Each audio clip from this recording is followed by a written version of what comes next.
Okay students, welcome back. हमने काफी सारे क्वेश्चन कंप्लीट किया। अगला क्वेश्चन हमारा केस सिनेरियो क्वेश्चन नंबर 9 है। This is the SMP digest question number 9 on case scenarios, right. और जो हमारा टॉपिक है, जो हमारा कॉन्सेप्ट है, वो है 5S। आइए 2 मिनट हम 5S को डिस्कस करेंगे, उसके बाद में हम चलेंगे क्वेश्चन की तरफ। चलिए सर, स्पीड में हम कॉन्सेप्ट का डिस्कशन करेंगे। सर क्या बोला आपने? 5S। Sir 1S 2S 3S 4S 5S ऐसा कुछ है क्या? जी हाँ, बिल्कुल सही पकड़ा है आपने।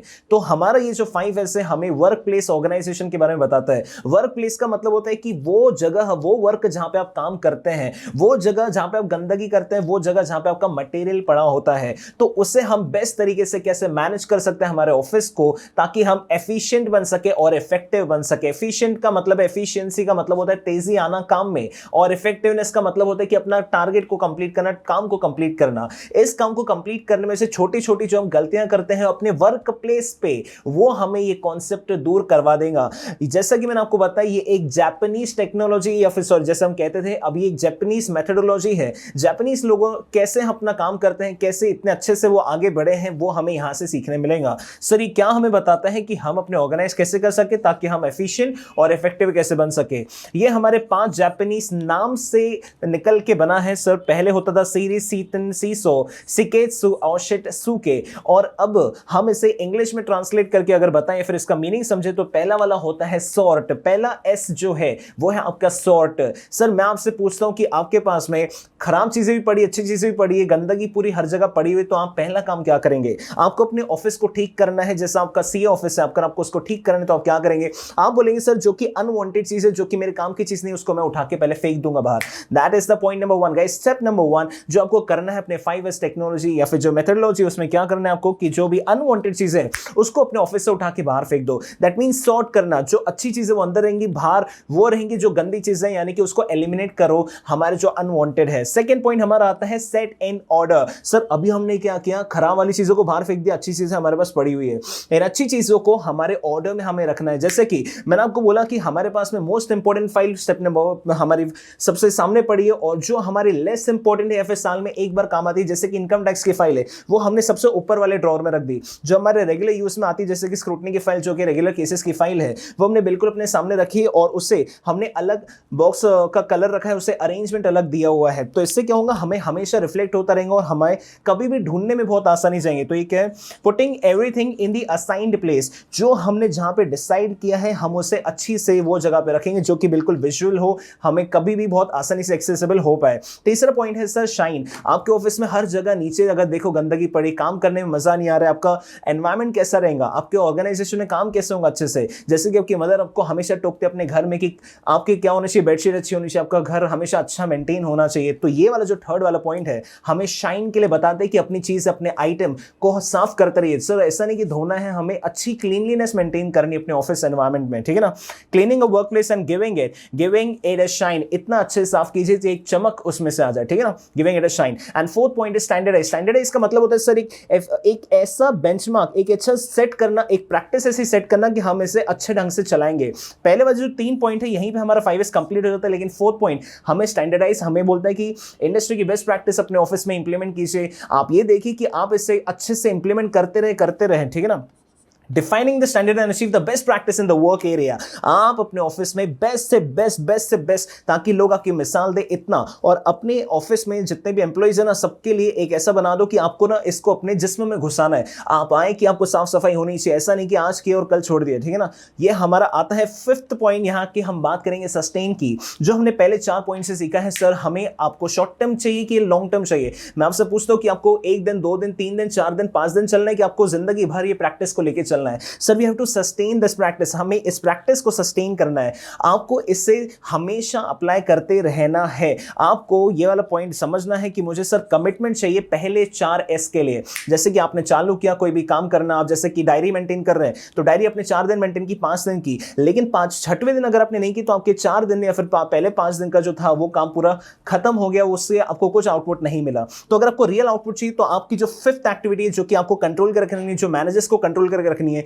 जो चेक करना है ये सब कुछ अच्छे ढंग से हो रहा है कि नहीं, that is a sustain activity. तो ये 5 रहेंगे तो आपके ऑफिस में सफाई भी रहेंगी, हर चीज हमेशा आपको आसानी से मिलती रहेंगी। आपके साथ कभी ऐसा नहीं होगा कि कोई इंपॉर्टेंट फाइल आपके हाथ से छूट गई, क्योंकि हमारे पास में सबकी एक लिस्ट है, हमारे पास में एक स्टैंडर्ड है, एक कैसे हमारा काम चलना चाहिए उसका हमारे पास में सेट क्राइटेरिया है। तो कभी आप यहां पे गलती नहीं करेंगे।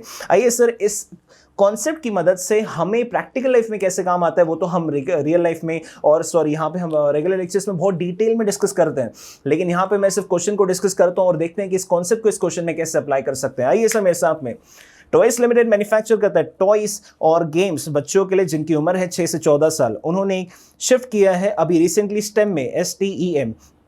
S is for science, T is for technology, is for engineering and M is for mathematics, learning approach। कुछ भी चीज़ सीखनी है तो बच्चों को इस ढंग से सिखाएं, STEM टेक्नोलॉजी को यूज़ करके, इस चीज़ को यूज़ करके हम अपने टॉयज़ को बनाने वाले हैं। द मेजर गेम्स इस कैटेगरी में है डू इट योरसेल्फ, आप खुद करें खुद सीखें, तो वो वाली हम कैटेगरी वाली गेम्स बनाते हैं। Each kit is designed with a specific learning objective. हर एक किट में हम ऐसा रखते हैं कि बच्चों का, हमारा मुद्दा ये है कि बच्चे सीख ले, ठीक है ना, हम बच्चों को सिखाना चाहते हैं। The kit comprises all the elements which are essential to build the specific project. Okay, the number of elements in the kit range from 200 से 350 एलिमेंट्स। हर एक किट के अंदर में, जैसे हम बच्चों को 3-4 किट्स देते हैं, हर एक किट में 200 से 350 आइटम रहते हैं। 200 से 350 आइटम एक पर्टिकुलर किट में रहते हैं जो कि हम उन्हें देते हैं, ठीक है ना, याद रखना। There is an instruction booklet in the kit which guides the user throughout the project. हम आपको इंस्ट्रक्शंस देने के लिए, गाइड करने के लिए एक अलग से बुकलेट भी दिया हुआ है। The users can use the video support which will be provided in a specific user login. जैसा आजकल वीडियो सपोर्ट भी दिया जाता है वैसा भी हमने प्रोवाइड किया है। पिछले 2 महीनों में, in the last 2 months, it has been seen that customer support division has reported a major increase in the customer complaints। Sir हमारा धंधा अच्छे चल रहा है तो ये अचानक से हमारे पास में कंप्लेंट्स आ रही है। एक क्रिटिकल स्टडी रिवील कर दी कि मेजर कंप्लेंट्स हमारी जो है वो है missing elements in the kits. Missing elements हमने अपनी किट में, आपने यहां पे देखा होगा, 250, 200, 350 आइटम एक किट में रहते हैं। तो 350 आइटम एक किट में पैक करके बच्चों को देना ये हमारी रिस्पॉन्सिबिलिटी थी। लेकिन यहां पे मान लीजिए 350 में से जब बच्चा गाइड देखता है, जब बच्चा वीडियो कॉल देखता है, फिर जो भी देखता है, उसको पता चलता है कि यार इसमें 350 होने चाहिए, इसमें तो है सिर्फ 340, 10 आइटम गायब है इसमें से। तो गायब क्यों है? क्योंकि आपने अच्छे से प्रोडक्शन में उसको पैक करते समय लापरवाही की है, ठीक है ना। आगे आइए। In the case, further study revealed that most of these components, ये जो component गायब है, were for the products which had some common elements in the kits। So some common elements मतलब कि आपकी जो किट्स है उसमें 3-4 किट्स अगर है तो कॉमन चीजें भी होती है, तो डालो नहीं डालो हमें ध्यान में नहीं रहा। बहुत सारी चीजें इसमें होती है जो कि हमारे ध्यान से रह जाती है क्योंकि कॉमन है, किसी किट में भी लगता है किसी में भी। स्पेसिफिक हमें पता नहीं कि इस किट में कितना जाना चाहिए, तो वो हमने ऑर्गेनाइजेशन में काम ही ऐसा चल रहा है, कल्चर ही ऐसा है कि ऐसा ही होता है, ठीक है ना। ओके, आगे देखते हैं। ऑन दी अदर हैंड, दूसरी तरफ देखें, ये हो गई पहली बात। 2 हाथ है मेरे, पहले हाथ में लोग मुझे गालियां दे रहे हैं कि आपका जो कस्टमर कंप्लेंट्स जो मुझे आ रही है वो आ रही है कि क्या आपके एलिमेंट्स मिसिंग है। सेकंड हैंड में हमें क्या बोला जा रहा है कस्टमर फीडबैक के, कि आपकी जो क्वालिटी है आपने जो इसमें प्रोवाइड की है वो काफी अच्छी है। पॉजिटिव फीलिंग मुझे दे रहा है, आपकी क्वालिटी सर बहुत अच्छी होती है, आपकी मैं खिलौने से खेलता हूं मुझे बहुत खुशी होती है। Since innovation is the core competency of the game industry, the company has dedicated research and development team that focuses on 3 area. Sir core competency compete करने के लिए आपको कुछ चीजें होनी चाहिए। तो इस धंधे में कौन सी रिक्वायरमेंट है आपके पास में? 3 एरियाज हैं यहाँ पे। पहली है कि नई नई चीजें आपको ढूंढ के निकालने, नई नई लर्निंग टेक्निक्स जिससे बच्चे सीख सके, हमें ऐसी टेक्निक्स ढूंढ के निकालनी है बच्चों के लिए। दूसरा है कि नई नई गेम्स निकालनी है, जैसे कि वो बच्चे खेलते रहते ना, जिससे मैथमेटिक्स के लिए काम आता है, हमारे साइंस के लिए काम आता है, तो ऐसे ऐसे नई नई गेम्स हम ढूंढें। तीसरा हमारा काम है कि जो एग्जिस्टिंग गेम्स है उसको हम एक लेवल ऊपर उठाएं, ठीक है ना। बच्चों का ध्यान मारियो से उठ के अबैकस और बाकी चीजों में जाए, तो ऐसी हमारी कोशिश होती है। Upgradation of the existing game, जो ऑलरेडी बच्चे खेल रहे हैं उसी में कुछ ऐसा बदलाव कर दो कि उनके काम आ जाए। Under the current system, the game are sold online. The final product is being delivered from the central warehouse located in Bangalore। हमारा जो फिलहाल सिस्टम है, हम पूरे का पूरा माल ऑनलाइन बेचते हैं, जैसे कि Amazon, Flipkart, हमारा पूरा का पूरा ऑनलाइन काम चल रहा है। और हमारे सेंट्रल वेयरहाउस है, पूरे भारत में कहीं पे भी माल अगर किसी को चाहिए तो हमारे वेयरहाउस से ही अपना डिस्ट्रीब्यूट होता है।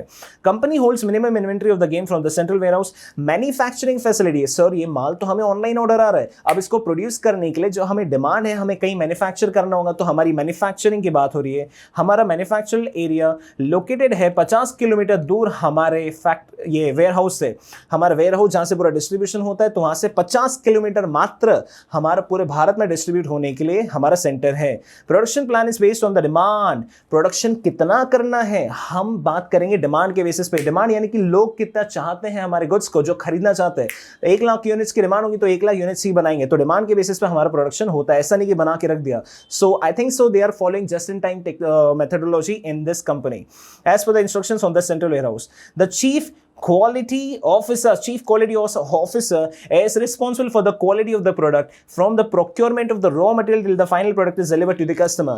जो ये वाला जो ऑफिसर है ना, ये क्या बोलता है कि क्वालिटी की जिम्मेवारी मेरी। कुछ भी क्वालिटी में है, माल खरीद के लाना, प्रोसेसिंग होना और फिनिश गुड्स बनने की जिम्मेवारी मेरी है। इसमें कोई भी गड़बड़ हो तो आप मुझे कहिए। उसके आगे देखते हैं the CEO also the meeting of the heads of the department and suggested that to implement a lean management and integrated the same with the innovation in the organization. वो बोल रहा है कि यार अभी हमें ना लीन मैन्युफैक्चरिंग है कि क्या है वो मैनेजमेंट, लीन मैनेजमेंट यानी कि अच्छे से और कम सुंदर मजबूत टिकाऊ खर्चे में हमारा क्या होना चाहिए, मैनेजमेंट होना चाहिए। तो इसके लिए लीन मैनेजमेंट जो कि हम चैप्टर नंबर 3 में पढ़ते हैं, हम उसके लिए हम बात कर रहे हैं कि हमें अप्लाई करना चाहिए लीन सिस्टम के लिए हमें 5S अप्लाई करना चाहिए। ये कौन हमें ज्ञान दे रहा है, ये बातें हमें कौन बोल रहा है, ये बोल रहा है हमारा CEO chief executive officer. Okay, अब हमें बोल रहा है कि हमें इंप्लीमेंट करना है 5S टॉयस लिमिटेड में। तो आप क्या एडवाइस देंगे एज अ मैनेजमेंट अकाउंटेंट, आप हमें एडवाइस दीजिए उस बारे में, ठीक है ना। तो हम उन्हें एडवाइस देंगे। देखिए आइए, तो हम है कोई ना कोई हेड के ऑर्गेनाइजेशन, तो हम है मैनेजमेंट अकाउंटेंट जो कि इन्हें एडवाइस देगा कि आपको ये चीज़ कैसे अप्लाई करनी चाहिए, कैसे इंप्लीमेंट करना चाहिए, कामकाज कैसे होना चाहिए। इस टॉपिक के ऊपर में हम अपनी बातें पूरी समझाएंगे और वही बात जो मैंने आपको अभी बोल के बताई है, वही चीज़ आंसर में लिखी होंगी और अच्छे से हम इनको समझा के देंगे और एडवाइस देंगे ताकि ये अपने ऑर्गेनाइजेशन में वो चीज़ अप्लाई कर सके। आइए सर मेरे साथ में सोल्यूशन की तरफ बढ़ेंगे फटाफट से। तो जैसे मैंने आपको बताया कि ये वाली जो समस्या है कि हमें क्या हो रहा है, मिसिंग एलिमेंट। सर मुझे आपसे पूछना है कि ये AC का रिमोट है, ये है पेन, ये है मेरा पेन, तो ये गुम क्यों हो जाता है? क्योंकि मैं लापरवाह हूं या फिर मेरे काम करने वाले लोग लापरवाह है, साफ सफाई नहीं हो रही है। तो हमें समझ में आ जाता है कि अगर आपके ऑफिस से कुछ गायब हो रही चीजें तो इसमें आपकी गलती है। तो ऑफिस में आपको क्या लगाना चाहिए, आपको 5S मेथोडोलॉजी का यूज करना चाहिए। तो क्या है यहाँ पे जो इश्यूज है वर्क प्लेस ऑर्गेनाइजेशन के, तो positive feedback about the quality reflect करता है कि जो हमारा प्रोडक्शन प्रोसेस है वो काफी अच्छा है। तो प्रोडक्शन में कोई तकलीफ नहीं, ना क्वालिटी में दिक्कत है। हमारी दिक्कत सिर्फ और सिर्फ कस्टमर की कंप्लेंट्स किस पॉइंट पे है कि हमारी जो आइटम हमें किट्स में मिल रहे हैं वो मिसिंग है, तो उसे दूर करवा दीजिए। Considering the above, twice limited को मेंटेन करना हाई क्वालिटी वर्क एनवायरमेंट में काम करने की जरूरत है। क्वालिटी गुड्स में काम करने की जरूरत नहीं है आपको, तो इसके लिए क्या लगाना चाहिए, हमें 5S लगाना चाहिए। हमें क्या सिखाते हैं कि एफिशिएंसी और इफेक्टिवनेस कैसे आएंगी ताकि आप सॉर्ट कर सके आइटम को, आप अपने मेंटेन कर सके एरिया को और आप नए ऑर्डर्स में खेल सके, सस्टेन कर सके। नए ऑर्डर्स लेने में आप कभी भी हिचकिचाए नहीं, ठीक है। द 5S lean management system comprises of the 5S sort series, set in order, shine, standardise and sustain. एक एक करके देखेंगे सर। आइए सॉर्ट करेंगे। पहले हम सॉर्ट का मतलब देखेंगे और उसमें वो देखेंगे कि ऑफिस में कैसे अप्लाई करें। This focus on identifying necessary elements in the kit, remove unwanted items and ensure that वो जो है ना, जो पर्टिकुलर आइटम जो काम के है वही रहे। जैसे मैंने आपको बताया कि जो काम की चीज नहीं है उसको फेंक दो, throw out of organisation, that is not required in that kit. तो किट में जो चीज जरूरत नहीं है उसको प्लीज हटा दीजिए सामने से। अनवांटेड आइटम्स को हम रेड फ्लैग दे देंगे और बाकी सबको हम दूसरा कलर कोई दे देंगे। तो जैसे हमारे आंखों में रहा कि रेड है भाई काम करने, इसको फेंको रे, और येलो है ग्रीन है भाई ये काम का, इसको अंदर लो। तो आप इसे अलग अलग कर सकते हो, फिर आपको अगर सॉर्ट करके रखना है, अलग अलग जगह पे निकाल के रखना है तो ठीक है ना। सेकंड पॉइंट पे आते हैं सेट इन ऑर्डर। सर हमने क्या किया, अभी हमने चीजों को साइड करके रखा है। इस साइड वाली चीजों को भी क्या करना है, हमें ऑर्डर में रखना है। अब जैसे कि मैंने आपको बताया, ये देखिए all elements of the kits are placed at the properly allocated space for the kit. आपकी किट के लिए हमें जो जो चीजें लग रही है हमें अच्छी जगह पे हमने उसको सेट करके रखा है, प्लेस करके रखा है। यहां पे क्या है, प्रॉपर एलोकेशन, प्रॉपर एलोकेट करना अपनी चीजों को, आपको कहां पे रखना है। जो चीज बहुत हमें नीड है उसे बिल्कुल पास में रखो, जो चीज की बिल्कुल जरूरत नहीं उसको पीछे रखिए। तो अपने हिसाब से उसको सेट करो ऑर्डर में, जो कि इंपॉर्टेंस है, इंपॉर्टेंस के हिसाब से ऑर्डर बनाइए। in assigning fixed places and fixed quantum of elements at each place. It is recommended to have a compact to have easy access. आप compact पढ़ते हो, जैसे कि आपने किसी भी टीचर का लिया होगा compact, उससे क्या होता है समरी नोट, जो कि बहुत इंपॉर्टेंट। तो एबीसी एनालिसिस या फिर समरी के हिसाब से आपको सारी चीजें क्लियर हो जाए तो हमें इसका compact अपने ऑफिस के लिए भी अपन बना सकते हैं। Shine, one of the reasons which the element is missing would be mismanaged and untidy यानी कि सर बदसूरत, साफ सुथरा नहीं है आपका ऑफिस, ठीक है ना। तो इसके कारण काफी सारी चीजें जो बदसूरत या फिर जो पड़ी हुई है, गंदगी पड़ी हुई है, उसमें मिक्स हो गया होगा या फिर आपके ध्यान में नहीं आया होगा, तो काम करने में मन नहीं कर रहे, और ऐसे गंदे एनवायरनमेंट में सोचो कि क्या क्या चीजें इधर उधर मिसप्लेस हो जाती है। Shine aspect of the 5 is focusing on keeping the workplace clean from the regular basis and ensuring that it is easy to work, आप आसानी से यहां पे काम कर सकते हो, ये हमारा शाइन हमें बताता है। तो चीजों को साफ करते रहो, क्योंकि हमें वही चीज हमें किसको देनी है, अपने कस्टमर्स को देनी है। आप अपने ऑर्गेनाइजेशन में हर एक चीज जिससे आप काम कर रहे हो, अपने लैपटॉप को, जैसे कि अपने कंप्यूटर्स होते हैं, आपके जितने भी चीजें होती है उसे साफ करके रखिए। तो साफ रहेंगे तो आपके भी अच्छा काम होगा और काम कर पाएंगे। It focuses on keeping tools and equipments clean. Tools and equipments are those जिससे हम अपना क्या करते हैं, प्रोडक्शन करते हैं। प्रोडक्शन कंप्लीट इनके से हो पाता है। In top condition, ready to use at any time. कभी भी देख रहे हैं साफ सफाई नहीं है, गंदगी पड़ी है, तो ऐसा काम मत कीजिए सर। ओके, स्टैंडर्डाइज में आते हैं। द बेस्ट प्रैक्टिस और the particular area are standardise. Best practice industry में जिसकी भी हो हम उसे अपनाएंगे, बेस्ट प्रैक्टिस लेके आएंगे। Focusing on maintaining high standards through orderliness and as per the required quality and quantity. ये वाला जो स्टेप है ना, क्या बोलते हैं आपको कि सबके लिए बहुत आसान हो जाए स्टेट ऑफ नॉर्मल और एबनॉर्मल कंडीशन। जैसे मैंने आपको बताया कि हर एक एम्प्लॉय को इसे अपना ले। जैसे कोई भी नई हैबिट होती है, कितना जल्दी आप अपनाते हैं सर? कहते हैं कि उसे 21 दिन लगते हैं। तो 21 दिन तक हमें इसे अपनाने की कोशिश करनी, ताकि ये चीज हमारी हैबिट में कन्वर्ट हो जाए। कोई नई चीज को हम जैसे सीख रहे हैं तो हम इसे रेगुलर प्लेस में लेके आ पाए और इसको हम यूज कर पाए अपने पास में, ठीक है ना। This can be achieved by placing photos on the wall. जैसे कि मैंने फोटो देगा वॉल पे कि भाई इतना होना चाहिए, ऐसा ऐसा होना चाहिए, तो कोई भी एम्प्लॉय देखेगा तो उसके दिमाग में तुरंत में आ जाएंगे कि हाँ भाई ऐसे साफ सफाई होनी चाहिए, ऐसा ऐसा होना चाहिए था। तो उसको 21 डेज भी कंप्लीट करने में काफी हेल्प मिल पाएंगी। About the elements properly place in the kits. Okay, आगे देखते हैं सस्टेन। सस्टेन का मतलब क्या होता है सर? मैंने आपको बताया कि ये शॉर्ट टर्म की बात है कि लॉन्ग टर्म की बात नहीं, ये लॉन्ग टर्म की बात है। अगर आपको लॉन्ग टर्म सक्सेस चाहिए, it is important to sustain the standards and processes. जो आपने किया है, जो आपने बनाए हैं, उससे लंबे समय तक लेके जाने के लिए आपको सस्टेन करना बहुत जरूरी है। Establishing and maintaining responsibilities among the team leaders। Sir implement करने की जिम्मेवारी किसकी होती है? टीम लीडर्स की होती है। कि जो भी एम्प्लॉइज होते हैं वो क्या चाहेंगे, भाई छोड़ना है, अपना क्या, अपने को क्या देखना है। लेकिन टीम लीडर को एक रिस्पॉन्सिबिलिटी जरूर देनी चाहिए कि स्वच्छ भारत का जो अभियान हमने चलाया अपने ऑफिस में, इसको भाई तू लेके चलेगा, इसको तू कंटिन्यू करेगा। अगर किसी ने गलती की तो मैं तेरे को ठोकूंगा। तो ये वाली जो बात है हम अपने टीम लीडर्स को अगर दे दे तो वो खुद ही नीचे जो उनके नीचे 5 लोग या फिर 10 लोग है उससे लेके चलेगा। क्योंकि हम 5 लोगों को पकड़ पाते हैं और 5 50 को पकड़ लेते हैं, right. Okay. Ensure that members follow the rules and become the part of their work habit। उससे अपनी आदत का हिस्सा बनाइए और एक कोशिश करिए कि ऐसा हो जाए। और इसका क्या करो, पीरियोडिक ऑडिट करो, रिव्यू करो प्रोसेस को, ताकि आप कोई भी ऐसी गलती हो रही है तो आप उसे पता लगा सके। जैसे ये परफॉर्मेंस ऑडिट हो रहा है, वैसे ही आपका क्लीनलीनेस और साफ सफाई के लिए चेक करो रेगुलर बेसिस पे। खुद को ऑडिट पहले खुद करो, बाद में दूसरों को ऑडिट करो, आपसे एडवाइस है। Okay, considering the above aspects of the 5S lean management system, its proper implementation will strengthen the way the kits are being packed and ensure that the issue of missing elements can be brought down significantly। पहले 50 item आप खो रहे थे तो अभी वो लेके आओ नीचे, क्योंकि आपकी गलती अभी कम हो जाएंगी। तो आपके जो आइटम मिसिंग है आपकी किट्स में वो अभी नहीं रहेंगे। So guys, this is the end of the question। आपको सारी बातें समझ में आ गई होंगी। चलिए नेक्स्ट क्वेश्चन की तरफ चलते हैं।